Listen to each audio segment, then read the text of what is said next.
Only on 7 tonight, solving a missing vacation videotape mystery via TikTok. It's hard to believe how a camcorder tape and the social media platform work so well together, but it led a Long Island thrift store customer turned social media detective to right here in Bethesda.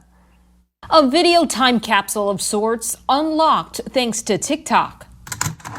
After a trip to the thrift store and buying this tape, a curious TikTok user wanted to know who are the people in this vintage vacation video. The video went viral and led to Jono Marcus of Bethesda. I received a voicemail from a woman named Julie, who's a TikToker, and her voicemail was, "This is going to sound a little bit odd, and I don't mean to be intrusive, but you and your family, I think, are trending on TikTok." They said, "Please send me a link." And there I was with my mom and dad.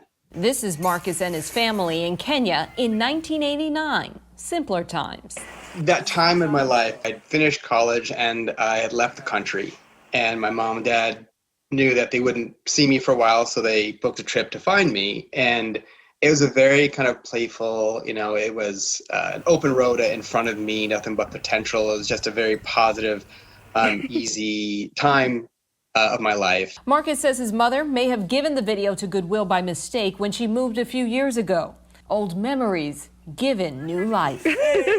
I'm grateful to David at a Museum of Lost Memories for putting this together. I'm grateful to Julie, who was the one who ended up finding me. It more sparked a feeling of youthfulness and playfulness that I may have put on a shelf. Now, the TikTok video is closing in on 2 million views, and it is just a great story. ABC7 began covering on WJLA.com. You can see digital journalist Kristen Schneider's additional reporting on our website, along with a photo gallery and our full interviews in our local news section. John?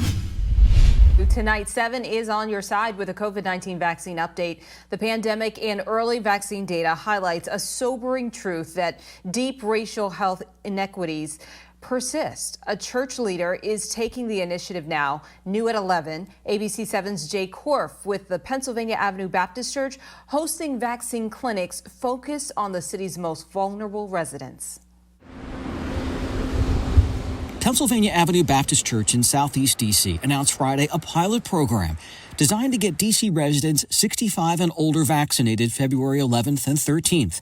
They're encouraging elderly residents to sign up as quickly as possible since a limited number of vaccines are available. Specifically, when you look at seniors, when you think about those who are the most vulnerable in our community, it's important to make sure that they have the opportunity to be vaccinated. As much as those who have even greater access. Ward 7 Advisory Neighborhood Commissioner Terrell Holcomb is referring to the district's own data. Ward 3, where the highest number of white residents live, well, they've had the fewest number of COVID cases, but with the highest percentage of residents fully vaccinated.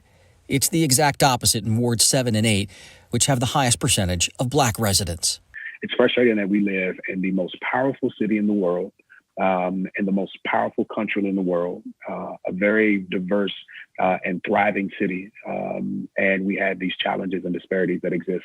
The key, according to Commissioner Holcomb and Ward 7 Democratic activist Lee Wilson, targeted outreach. Logistics plays a big role. Wilson, with years of experience mobilizing voters, is encouraged by another attempt to slow COVID-19 spread. City leaders recently announced the Senior Vaccine Buddies program. People going door to door in vulnerable communities to convince folks to get vaccinated.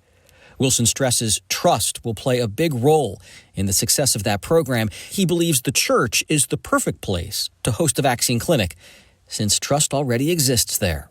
They're able to rally people around any disparities so we can overcome those disparities. Jay Korf for ABC 7 News. Michelle, after the sudden COVID-19 death of a Metrobus operator, his colleagues are questioning safety protocols just weeks after fare collection and front door boarding resumed.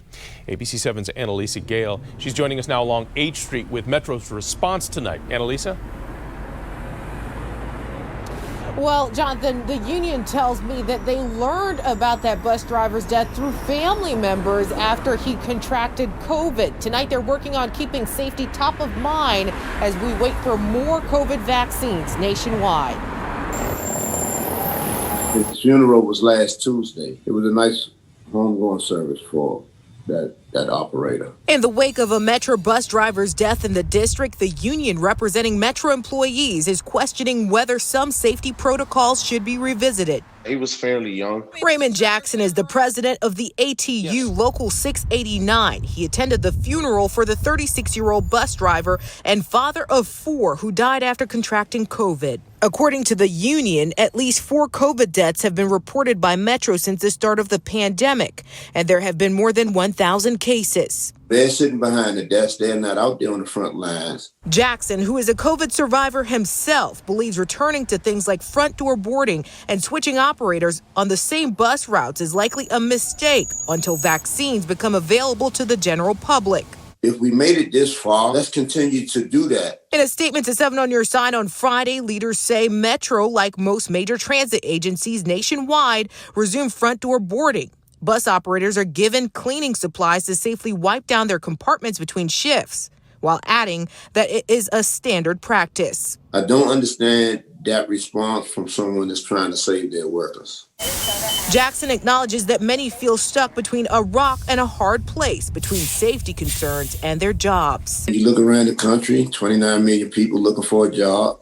You know, you're going to do everything you can to keep your job.